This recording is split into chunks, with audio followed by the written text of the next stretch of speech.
શારદીય નવરાત્રિ મહોત્સવ શરૂ થઈ ચૂક્યો છે। ઠેર ઠેર શક્તિના પર્વની ઉજવણી કરવામાં આવી રહી છે। વડોદરા માંડવી એમજી રોડ સ્થિત અંબા માતાના મંદિરે નવરાત્રિ ઉત્સવનો પ્રારંભ કરવામાં આવ્યો છે। અહીં વર્ષોથી ફક્ત પુરુષો જ ગરબા ગાય છે, સાથે કુંવારી નાની છોકરીઓ પણ ગરબામાં જોડાય છે।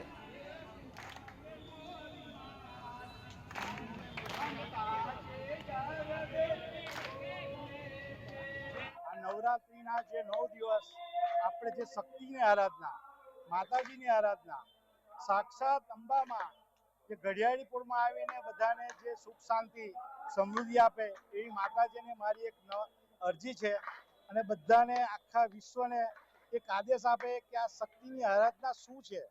શક્તિથી આ બધી જ આખી વિશ્વની દુનિયા ચાલી રહી છે। એક એવી અલૌકિક શક્તિ છે કે આપણે માતાજીના રૂપમાં જોઈ રહ્યા છે।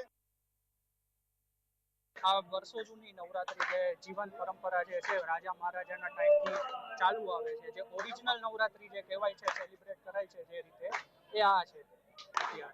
જે નવરાત્રીની જ્યારે શરૂઆત થઈ હતી, જ્યારે ચાલુ કર્યા હતા ગરબા રમવાના, એ ઓરિજિનલ સ્ટાઇલ છે। અહીંયા આવી રીતે મહારાજ ગરબા ગાય અને લોકો ગરબા ઘૂમે માતાજીના સાનિધ્યમાં, એ આ છે। અને ઘડિયાળીપુર સ્થિત અંબા માતાનું મંદિર જે જાતે વડોદરાની એક પ્રાચીન ઓળખ છે, અહીં સવારથી ભક્તોની ઘણી ભીડ માતાજીના દર્શન માટે આવી રહી છે।